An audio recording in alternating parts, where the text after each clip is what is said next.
Today, we have Nolan Parker, Senior Product Manager from PushPress with us. And we will dive into his background as a coach and athlete, but also being a product manager in the fitness space. Super excited for this one. Very excited. Let's go. Welcome, Nolan Parker, aka Mr. Liver King. It's great to see you, my friend. You as well, Marco and Jonas. Pleasure to be here. All right. So let's start with that rapid fire. All right. So, my friend, which color do you prefer, red or blue? Blue. Well, you can tell from the t-shirt. CrossFit or High Rocks? CrossFit all day. I kind of knew. Yeah. Meat or salad? Got to go with meat.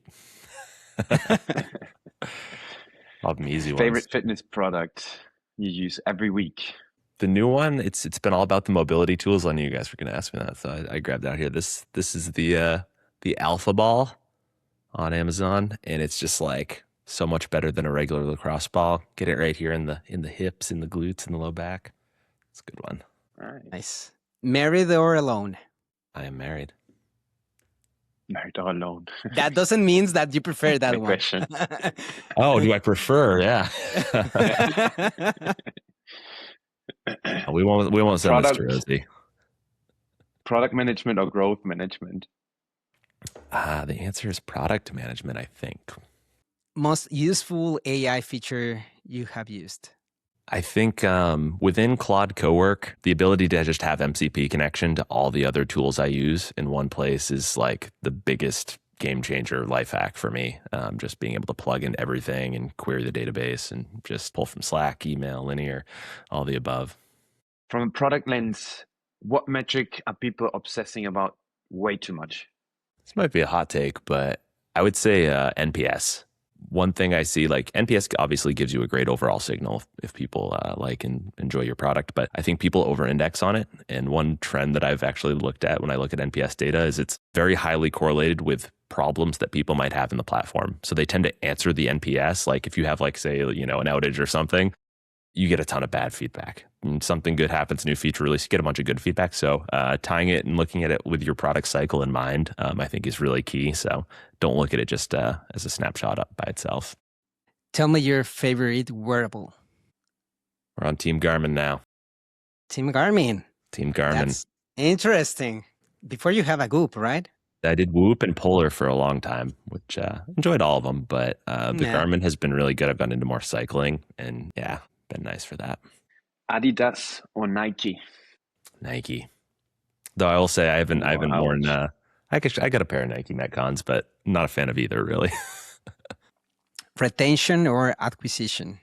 I see them as a little bit of one and the same. I guess when I think about acquisition, I think about getting users to that first habit moment. And really, like, I would say that's your first retention checkpoint. So you have to retain them for the first time, get them coming back. But then when I think longer term retention, I think the answer varies a ton when you're looking at B2B versus B2C. So like B2B, I think actually retention is a little bit easier. People are locked in a little bit more, longer cycles. And the cost of changing is a lot more painful. Best hack from a fitness wellness perspective for traveling? Ooh, first thing in the morning. When you're traveling, you're out of your routines, you're out of your normal cycles, and you're probably worse sleep and less to do. So wake up, get the workout done when you're on the road. Otherwise, I'm like an afternoon guy. Most underrated recovery habit? Underrated? I am going to go with breathing. I think using your breath to switch up your physiology and kick off the sympathetic nervous system is probably the biggest thing you can do. Doing a quick, body scan, 10 deep breaths, just like throughout the day, reset that stress cycle is a big hack. It's really interesting, right? How does that work? Because it's like, you never imagined that only learning how to breathe, that helps you to improve everything. It's really crazy. Yeah, it's up there with the, it's not quite meditation, but it puts you back in control again, right? If you're frantic, if you're scattered, whether that's from work, from a workout, change it up, change the vibe entirely. And so like after workout, it's like change the music to something way more mellow, turn the lights down, and then just get reconnected again. So yeah, huge. Awesome. So we're going to reconnect now and then we change gears a little bit. maybe you can give us your spiel of like 30 seconds, real quick, your role at PushPress, what is PushPress doing, and how did you end up there? Especially what we want to focus on in today's session is a bit your background as an athlete and coach at the same time as a product builder, because I think that's super interesting for many folks out there in that space. Amazing. Yeah, so I joined PushPress almost 2 years ago as the product manager for kind of their newly formed growth team. And since then, I've also taken on their mobile team, so our staff app and members app, and our train workout building product. So PushPress is kind of all-in-one gym management solution, which ties in really well with my background, having been a former gym owner and operator, having been a CrossFit coach and trainer for 14, 15 years now. So it's been a minute. I still have my hand in the coaching pot. Like I'm coaching, 3 nights this week, and having that dual perspective of I get to actually go use PushPress in my gym, experience firsthand kind of the pain points that owners and coaches feel day to day, and actually have the ability to do something about it has been a huge unlock. So yeah, enjoying the time at PushPress. You have a very interesting background, because it's like you are from two worlds, one on the fitness and the other one on the product with technology. That allows you also to, to understand a little bit better the end user, the consumer, and everything. So tell us a little bit more about your background, because this is where you are today. But before, what happened? Because I think you were working with so many companies building different products.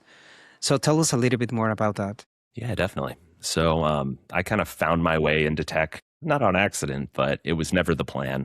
Went to school for dietetics and nutrition, and coming out of school and decided to open a gym for myself, and kind of spent 6-7 years, kind of most of my early 20s, doing training of some sort or nutrition coaching. And I was really kind of struggling at that point. Like it wasn't going well all the time. And everyone knows kind of the demands of that lifestyle as a coach, as a trainer. You have to be available to your clients when they are, which means super long days, working on the periphery of the 9 to 5, and then trying to do whatever I could during the middle of the day to make ends meet. And so kind of saw tech as a way to like have some stability and be able to support myself while I grew my training business, and kind of fell in love with it. So I got my first role in tech as a customer support specialist at TrueCoach, which is a one-on-one personal training workout builder product, and kind of fell in love with it and ended up kind of working my way up, getting into more management, and then eventually making the leap over to the building side of product, which at that point, I'd had, thousands and thousands of conversations with coaches and trainers, and I had been on the front lines of support and had been using the tool myself, and was like, okay, like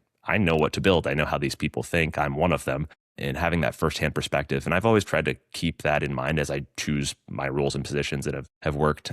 So kind of coming through, did some agency work, and then found my way over to Verb, and then my time with you guys, which was amazing, as we kind of danced on the periphery of health, longevity, medicine 2.0, 3.0, and really just finding ways, I think, to connect users and technology. And I love sitting at that intersection of behavior change. I see so much of like the opportunities that are coming today are a lot of data unlocks. And so information is no longer the problem. And now we're able to focus on what do we need to do to motivate people? Because the answer is there, but behavior's not. And so that's been kind of my superpower, is like having spent so much time in that coaching seat, I really get to think a lot about what blockers exist for people and like what are they running into, and then trying to find ways to use the technology to help navigate around that or to better steer their journey.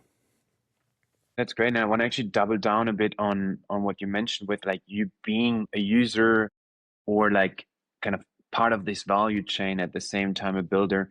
Do you think like having that perspective from a user coach perspective, like is that helping to better understand really the needs and what we need to build? Or is there some bias as well when you are so involved on the other side that this actually can be also against like building the right thing from a product perspective? Yeah, no, definitely. I think I definitely have some strong biases and some strong opinions. One way that I combat that is one, just through awareness. It's actually easier because I know that I have the bias. I think we all do, but because it's such a direct one-to-one, like, oh, I have this and I want it in the product, it's easier for me to say no to the things that I'm like, that's a Nolan specific, because I tend to, maybe be a little bit more nerdy. I want to geek out on data more. I want to like do things, but I'm like, does the user need to hear this? And I kind of teach myself the same lesson when I'm coaching, right? If you're a really good coach, you don't tell the client that you're working with all the technical cues. You don't tell them all the things that go into programming. You don't explain how a muscle works and how hypertrophy is developed. So you have to give them cues that relate to them. And I kind of try to do the same thing when I come back to the product side and the building side. I'm really thinking about, well, like, what do most owners need to do? Like, how much time do they have? Like, what is the job they're trying to get done? And my favorite thing to say back to myself is like, don't make me think. And I'm like, for most of our users, they're busy, they're time strapped, they're trying to do a million different things, wear a million hats. And so I'm like, what is the don't make me think version of this feature or way to solve their problem? So in kind of doing that, I'm like, okay, like this is how I'm going to kind of remove myself from the situation and what I want and just really think about like, where are they at when they're kind of making the decision or using this tool or feature? That's interesting. And it sounds really holistic, right? Because it's like you are connecting the dots between your experience plus you are using the shoes of the other coaches and fitness clubs and everything. Just talking about the fitness clubs, of course, but it's like it's really interesting, that perspective. But that's when things are going really well. What happens when your product decision where your athlete's instincts were wrong? I mean, what happened with, you think that, hey, this feature really is going to be really, really, really good. And then when you show to everyone the answer or the results were wrong. Do you have any of those experience? Yeah, definitely. Luckily, I made one of these mistakes pretty early on, and I was able to. Hopefully, you're not here with us. No, I was going to say when I was at ROOK. When I was in ROOK, I remember. No. So for me, I think it's that bias of my desire for more information, more exposure. Actually, when we were at TrueCoach, we did a pretty major rebuild of our client-facing app, which is where users perform the workouts. So the most touched surface of the platform. And we basically like redid the way that workouts are displayed, and we put all the information, and basically like it led to these really long kind of scrolling views that a lot of people just didn't care for. And we had to kind of go back to the drawing board and clean things up a little bit. But it does not feel good when you launch a new version of the app. And then even though it's a small, maybe subset of the audience, like if it's even 1% of people, that's still hundreds of emails, app reviews, people yelling at you. So a couple lessons in there. One was just like, get more user testing in, get that feedback early on. Don't just do what you think is best because you're informed and sometimes like when you're a fish, it's hard to tell and explain to a fish, what's the water? The water's all around you. So you don't see it, you don't think about it, and you get a little too familiar and comfortable in it. And so it's like, no, you got to kind of give it to someone who's not in the water with you and kind of in that day to day. Yeah, good lesson there. Can imagine. But what I also imagine is challenging if you connect that actually to the company perspective, right? Because one thing is being in the product seat and having to build the product, and you want to build the features, and you having that first-hand experience as a user, as a coach, you're like, okay, we need this and that, etc. But like from a company business perspective, not all the great features are necessarily features that actually clients would be willing to pay for, or that actually drive the impact from a business perspective. Kind of differentiating here as well from like product roadmap, product vision, cool features that you can see as athlete and builder, but then you have the flip side of it. Actually, it has to drive business impact. Have you seen kind of these types of decisions where you felt like, okay, we're building something that is really cool, and I see there's a lot of value in it, but at the same time, even it is very valuable, it might not really drive business impact? And whatever you can share, obviously, like feel free to go into some examples as well if you have. Yeah. There's a couple different ways we could take this. One thing that comes to mind is there are a lot of things that people ask for in products. And we see this in like legacy kind of SaaS products and things that have evolved over time. And so gym management software is a great one, a great example. I've seen this at PushPress. I've seen this at Tribe back when I was at Explore, where users ask for something. It's a good idea. It works for, 10, 20, 30, 40% of your user base. And you say, great, we'll build the feature, add it in the product. And then somebody else comes along and another 10% says, we need a slightly different version of this thing. And so you start to end up with these very bloated products that now get harder to navigate, harder for users to know, who it's for. And then maybe you start to expand your TAM and you go out and you add, a slightly new type of user, and they need all these same things, but now a slightly different version. So you end up with these like big bloated Frankenstein projects that are just all these pieces stuck together. And then you have a bigger code base to maintain, and you just kind of get yourself in the spot of like, well, like who are we building for, and how do we kind of adapt and like give them what they need and highlight the parts of the product that they need. And this is one of the reasons where a lot of the changes with AI, I think, are getting really exciting, is you don't need to spend so much time doing the customizations within all these different features. And you can kind of start to let AI assistants and agents and some of these things do that customization and personalization for you. So now you don't have to keep building bigger. I actually I'm really excited about a future where we're actually starting to get smaller and a little bit more zoomed in that regard. So yeah, that's kind of like one direction I would take that. No, that's great. The big question for me then always is, how do you avoid this from happening, right? Like, because it's so easy to fall into that trap. It's so easy, like yet another big client knocks on the door and says, oh, you know what, tweak this a little bit more like this for me. And even if it's just for me, not for everyone, and you start building like these, V2, V3, and like there's a customized version for someone. Is that a product decision not to do this? Or is that a company decision not to do this? Yeah, no, and totally. How do you avoid this from happening? So I forget the exact terms that they use, but we've been kind of going through a pricing and packaging workshop and thinking about really like, what are the features? One way I like to think about it is like, what features do we have that are like needed for market parity? What do we need to have that's above market parity to like gain more market share? And then what do we need to be world class at based on, whatever your industry and specialty is?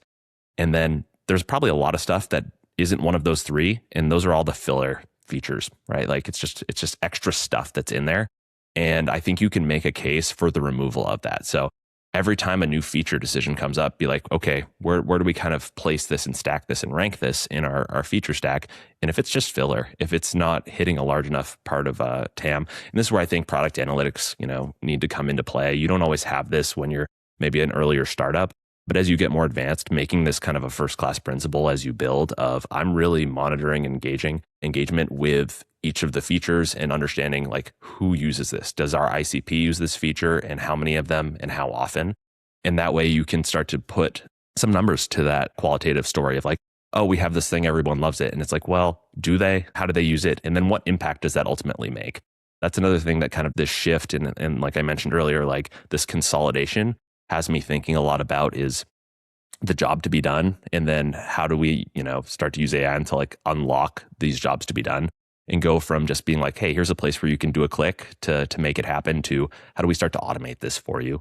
Think ahead and be a little bit proactive. And so that way, again, we're not trying to build more surface area for you to do things. We're actually just focusing on getting that job done for you. And Nolan, did you have like an experience on the opposite? I mean, in terms of that feature that was underestimated, but then you realize that receive a lot of engagement.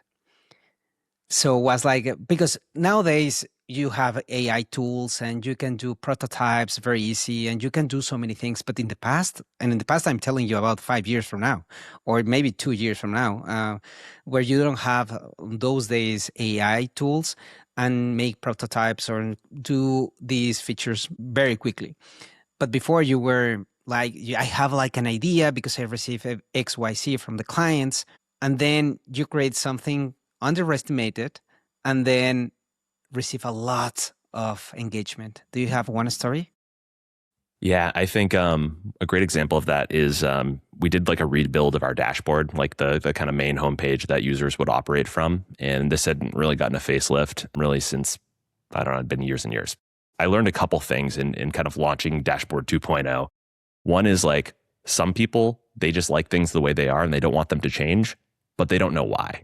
They're just familiar and comfortable with it. And so, we go through and we do testing and designs and we do usability testing and we're like, this new one's better. It's faster. It's more performant.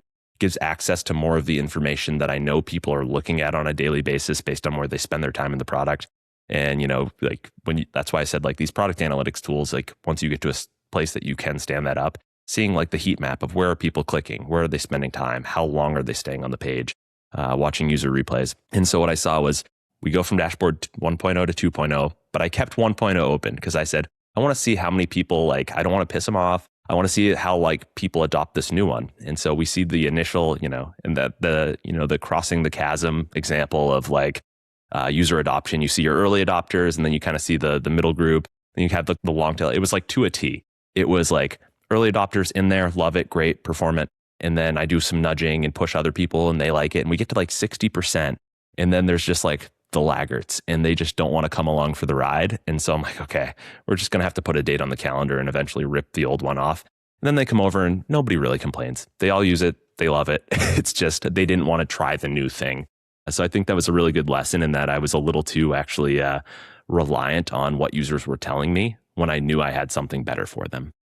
which kind of brings us to a different point of like what sometimes makes it hard to build great products is maybe not even just building the product, but adoption of the product, right? Like it's the same even, like, I mean, AI is being hyped, Claude is being hyped, and people who work with these tools, they feel like we're falling behind, we need to move fast. And then you look at the world and you see like how much adoption is actually happening of these types of solutions so far. And you're like, oh, it's actually a tiny percentage of the population using these tools so far. So like when you translate that a bit to the example that you just gave, thinking about building great products, but building great products that are easy to adopt. What's been your experience there? Maybe you have an example from PushPress or like previous experiences where you felt like the product was great, but there was no easy way to adapt the product, or there's a good way to adapt the product, and you know, like, and how did you kind of tease that up to get this out to market, driving the penetration you expected? I think there's kind of a couple different stages in the journey. I think one is the initial like awareness. When you're trying to launch something new, how do you get people bought in? Because there's more noise now than there's ever been. You know, I feel like I end most days like just absolutely drained from the barrage of input that I receive, right? Both some of my own doing, but a lot of just the world trying to get my attention.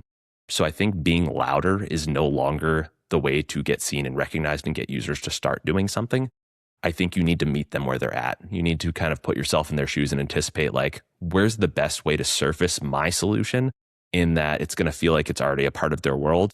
And again, going back to that, like, don't make me think, like, it's easy for me. It's natural, and it's solving kind of a problem that I already have, and I know that it's there for me to help solve that problem. So getting it in front of them in a little bit more covert way.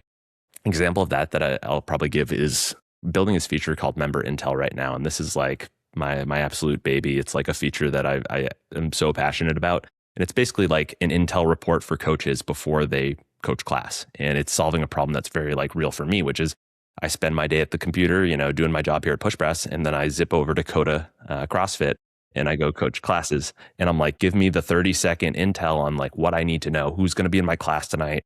Whose birthday is it? Whose, you know, membership anniversary? Any injuries I need to know about? Any new people that are going to be there? And that way, when I show up, I'm like ready to go. I put my coach hat on and I'm like looking around for all these people that have been flagged in my intel.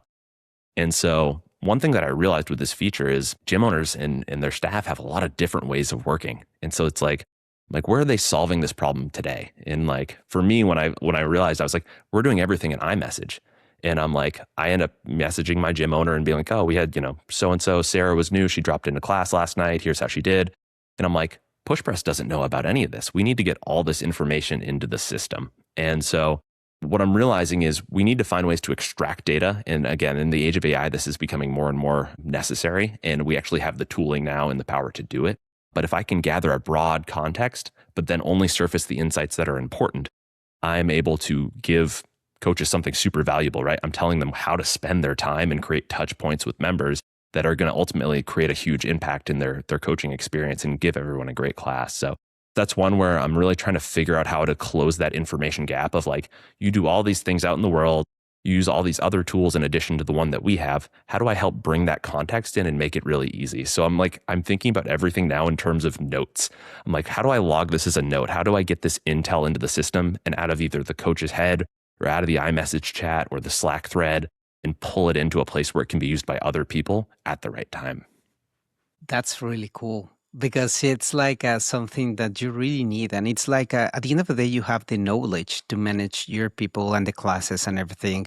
But it's more like trying to engage with the end user, trying to engage with them in order to, you know, only for the birthday. Happy birthday. It's just like, or what happened yesterday? You were not over there. Is there something I can help you? It's like try to engage with them. It's because at the end of the day, we are talking about the human component and also that we are part of one team. And your workout in Cora, it's like that. It's you're building a team inside your facility. So it's really interesting. That lead me also to another question for you, which is like, what happened with the communication in terms of your, because you are the product owner, but you have a lot of noise, as you said before. You have AI, you have data here, data there. You have your, maybe the CEO, he wants specific things. Then you have clients, and then Those you have, CEOs. Yeah, I know. They are the worst because they're really crazy ideas. So that's a problem. But then you have your tech team, and they say all the time, "I don't have time for that. The roadmap it's too big." So how do you manage everything? And then you realize, like, "Hey guys, this is exactly what we need because I need it." I because on your case, you are the coach, you are the owner who is using the technology, but if you are not, how can you manage all these situations? Because I'm pretty sure that on your previous experience, you were not like the end user talking with that product. So how do you manage all these type of communications? Yeah, I think it's a lot. I think that what you're describing is essentially like having product sense or product taste. Like, how do I choose the right things to do? And so for me, that means you do have to ingest. You have to take in information from so many sources to start to develop your own opinion, and then you start to see patterns and trends emerge over time. And I think this can happen. Like, you can do this well, whether you are in the industry or like in something that is specific to your role and you have that subject matter expertise. I think all that does is help you actually accelerate maybe some of that data capture, though. I think if you're coming in from the outside, even if you don't have that background, if you spend time with users, and I would encourage people who don't have the background to spend even more time with users, like, because the things that you can look at in a product and measure and see, that's only telling you the story of what's happening. It's not telling you the story of everything else that's happening outside of that product and how people are trying to solve problems. And so for me, context is king. So like what I try to do is take in information from a ton of sources, and like we have, a feature request log that's getting, 10, 20 things added to it every day. And, the CEO has a million ideas and he's dropping into gyms and he's saying, this is a pain point. We got to fix this. And for me, it's, thank God for AI it's making it easier to organize this information. But for me, it's like there's the product sense first. You have to have that qualitative, all that different input and that kind of context. And now I go look for the data. Like, data has to help, and you can use a prioritization framework. Like I know people use RICE and that sort of thing. For me, it's really just trying to flush out how much of our user base does this cater to and what problem does it solve for them, and then to what degree. So thinking about something like the member intel feature that I was just describing, one of the biggest challenges I realized is like, oh, our notes feature is under-adopted. It's one of like the key inputs to this feature, but I realized not enough people are using that could actually make the intel more valuable. And so I had to have the idea about what problem we're going to solve. And I had to have the context to kind of put it together and get it out in the world. And now I'm like, oh, but here's where in this funnel of adoption, it's getting blocked or limited. Let me unblock that. And I think when you go to build something new or iterate on something that's already existing, you need to be asking those stories and getting to the root cause, and always go back to like the problem that you're solving rather than kind of falling in love with the solution that you already have. This wants me to go back to rapid fire questions almost. Yeah. So a few questions maybe. Open backlog, building in public.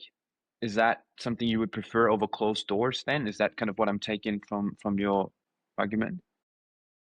I'd be a fan of building in public, but I think actually if you're a company who wants to try a lot of things, it depends on how exposed you want to be and how committed to that you want to be. I think if you can build in public without the expectation that everything is going to stick around forever, I'd love to do that. But honestly, I find it's a little bit better to keep it a little closer to the chest. So what we end up doing is having kind of a smaller beta squad of about 100 gyms right now. It's called the Inner Circle. I have direct access to them, and I'm usually getting ahead of things and trying to just launch features within that group first. One from just a bug flush out, but I've started to realize that having features in beta a little bit longer with that cohort and letting things kind of bake and gel a little bit actually changes the way that I want to ultimately bring it to market with a full launch. So I think that's been a really helpful way to do it, is not fully in public, but close enough to a wide array of your audience. 100 people, you can really get an idea of how people feel about something without announcing it. Because as soon as you announce, people they're stuck to timelines, they're stuck to deadlines, and you might change your direction, or the company's needs might alter, or another problem could pop up that's better to solve right now. So yeah, in the backlog for now.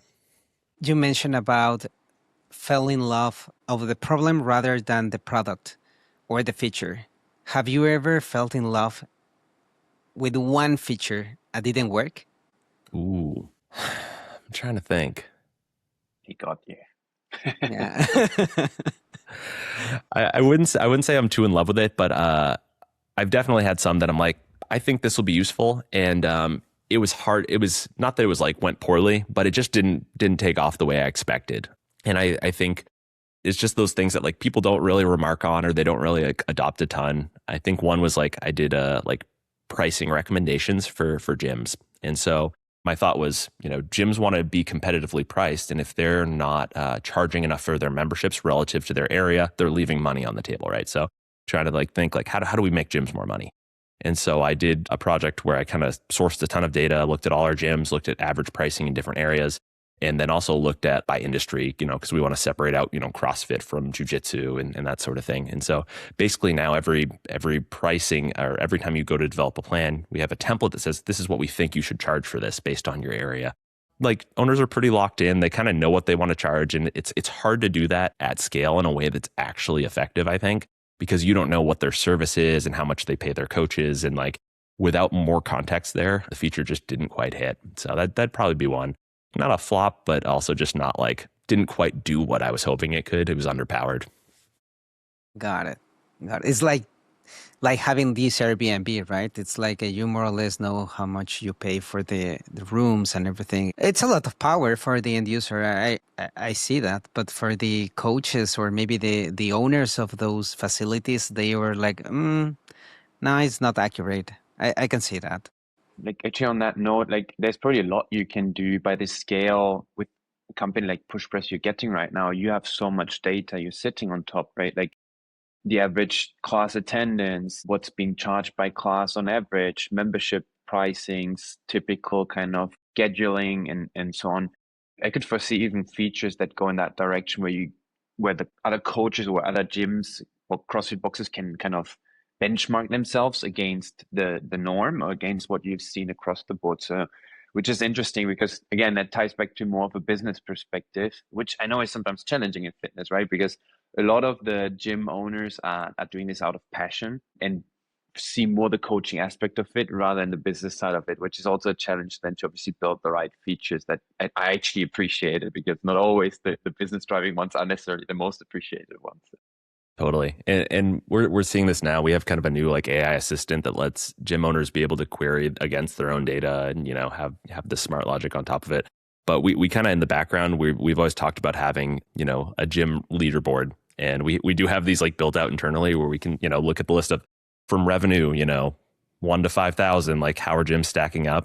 And gym owners are also competitive. So I think there's something there to the gamification of, hey, like here's where you're at in the list relative to your peers. I've been actually like dreaming about a little like Duolingo style feature where how each week, I think you guys are Duolingo users or have it at times. I don't know. Jonas speaks every language already.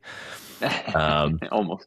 But like each week you get put into like, there's 10 or 20 people in your group and you just compete against that cohort and see if you advance or you get dropped. And I'm like, I think gym owners would really have fun with that. And also it's like, it motivates you. It makes you actually start to do more for your gym. So I'm like, we're gamifying it and you're playing a fun game, but it's like, actually, if you are getting another lead this month, if you're closing another deal, if you're, keeping one member who you might have lost, like all these things are contributing.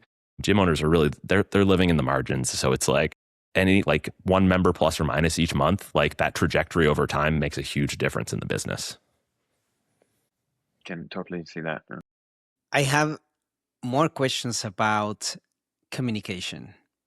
I want to connect a couple of dots because it's like nowadays, you're a senior product. You have been working with so many products before. From all your experience in the organization, who creates the biggest friction? And of course, you have clients. It's really good friction. And you understand that once the product is released or you have a beta testing or whatever.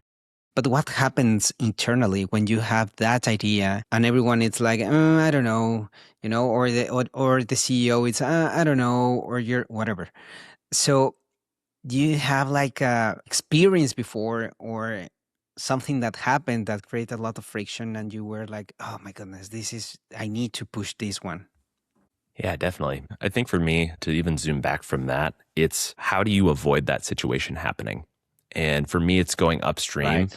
And this is when you first join an organization, I always liked the phrase like, people don't care how much you know until they know how much you care. And so the relationship building has to come before the moment that you get to that tough decision, right? I need to push, I need to call in the favor, I need to get someone behind me on this. And so, as you guys know me, I get along with most anyone and everyone and pretty pleasant in the day-to-day. So like but that's intentional. Like obviously it's me, but I work really hard to check in on people to make sure both my immediate team, but like also every new person who joins the organization, like I'm reaching out, making sure I just get that first coffee in, making sure I'm really getting behind other leaders. And this is something that I see is maybe the biggest gap and the biggest opportunity for anyone to look around their organization and say, am I someone who's helping move the needle on projects and enabling other teams and helping to get stuff done and looking beyond just myself and my own agenda? Because ultimately, that's the best way to get your agenda across, is to help other people achieve their goals. And so if, our VP of growth and our head of CX and our engineering manager and our head of sales, like if they know that I have their best interest in mind and I've developed that relationship and that rapport, and I've been able to help them get some wins by doing those favors, doing those things that I'm like, this isn't the thing right now, but you know what? I want to help them out. And ultimately, if it's in service of the customer, of course, like let's get it done. And that way, like when we get to a hard decision, I'm like, hey, here's the trade-off. Here's the rub. It's a lot easier to have those conversations, and it's not just a shouting match or me versus you. It's like, hey, here's the trade-offs, and I think we should do this. So yeah, my strategy is never get to that point where I have to do the hard sell. So I'm hearing like trust, building trust with the team, building that community, building all the relationship. But how do you handle it today? Because everyone is remote. So I don't know, in PushPress, do you have like a headquarters or I don't know, anything? No. Everyone works remotely. So now how you are building this with them? Yeah. And unfortunately, I say, but Slack culture has to be where these things live. I spend a lot of time in Slack and a lot of time in meetings, and you have to find ways to mix in the business and the fun, and be the person at the beginning of the meeting who's going to try to kick things off with a joke or a check in on people's day. How are they feeling? What are they doing this weekend?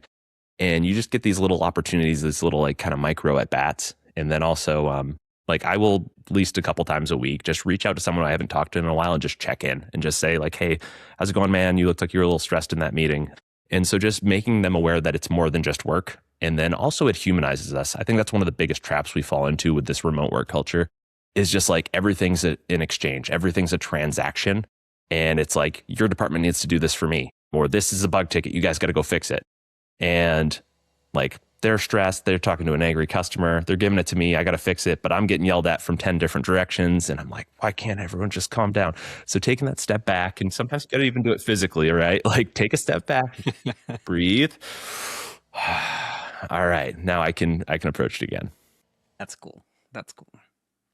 That's a great note actually to almost end the session on. But we can't let you go without having to ask the question. I mean, the podcast is called "This Feature Will Save Us." So, what is going to be the feature that saves us? What's that next killer feature? Next killer feature. I always go back to the, how do I take this off of the gym owner's plate, right? How do we get rid of it? For me, it's actually the team of assistants that we're building.